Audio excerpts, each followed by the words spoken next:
We tend to think of medical progress as this straight line, always getting better, always getting more precise.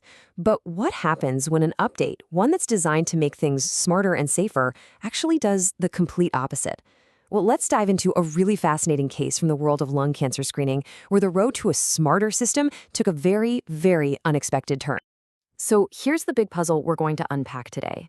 It sounds totally backwards, right? How could a guideline, one that was refined with the latest data specifically to cut down on unnecessary procedures, end up triggering a whole wave of them? It all starts with a very real problem that exists in a lot of medical screening. Look, lung cancer screening with CT scans is an absolute lifesaver. There's no question about that. But it comes with this notorious side effect: false alarms. These scans are so incredibly sensitive that they pick up all sorts of little harmless spots and shadows that aren't actually cancer, and that leads to what we call false positives. And the scale of this problem, it's pretty significant. Research shows that about 13% of findings on these scans are false positives. Just think about that. That means more than 1 out of every 10 screenings might flag something that needs more investigation, but in the end, turns out to be totally harmless. And this isn't just some abstract number. It has a real human cost. I mean, imagine being told there's a suspicious spot on your lung.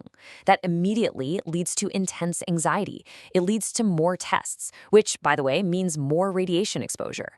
And it drives up healthcare costs for everybody. So the medical community knew they needed a better way to sort the truly suspicious findings from all that background noise. So, to tackle this problem, experts came together and created a standardized system. You can think of it like a playbook for radiologists to use whenever they read these scans. And the goal was super simple: bring some much-needed consistency and precision to their recommendations. It's called Lung-RADS, and really, the best way to think of it is like a risk score. It gives radiologists a common language and a clear set of rules to classify what they see on a scan, from things that are clearly fine to those that are highly suspicious. It's supposed to be the ultimate tool for avoiding all those costly and stressful false alarms.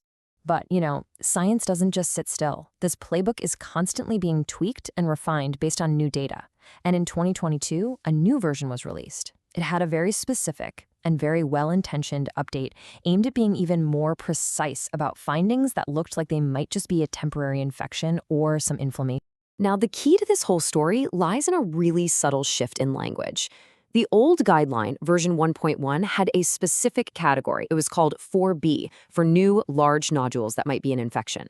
The new 2022 guideline got rid of that and replaced it with a much broader category, category 0, for findings that were just suggestive of infection.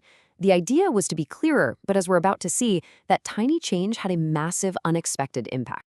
Okay, so this brings us to a real-world study that put these two guidelines head-to-head. Researchers went back and looked at thousands of patient scans to see how radiologists were actually using the old category versus the new one. And well, the results were not what anybody expected. All right, here's surprise number 1. Radiologists used the new Category 0 twice as often as the old category it replaced.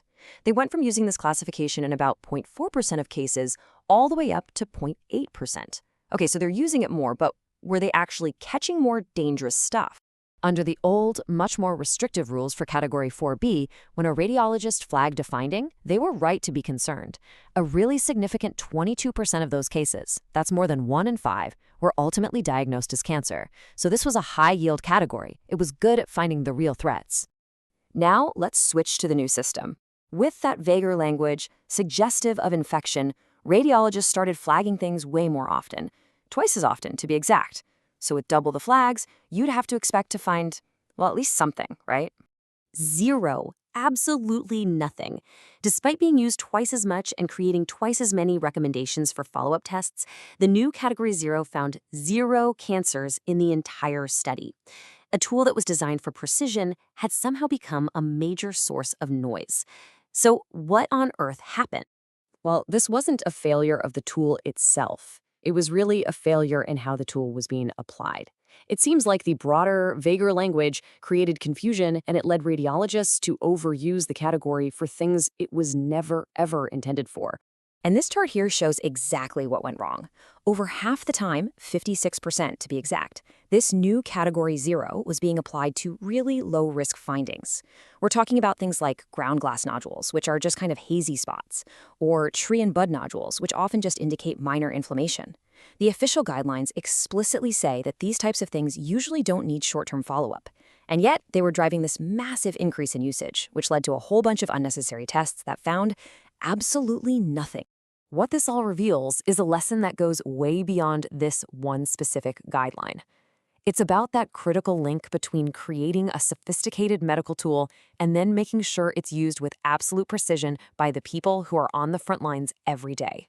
This quote from an editorial about the study really says it all. Every single one of those unnecessary follow-ups represents real patient anxiety and real money being spent, all because a well-intentioned update ended up being misapplied. It was literally chipping away at the very value the screening program was trying to provide in the first place. And that really brings us to our final thought here. The story of Lung-RADS Category 0 is just such a powerful reminder that the success of any technology, any guideline, any brilliant medical advance, it isn't just about how smart the tool is, it's about how smartly it's used.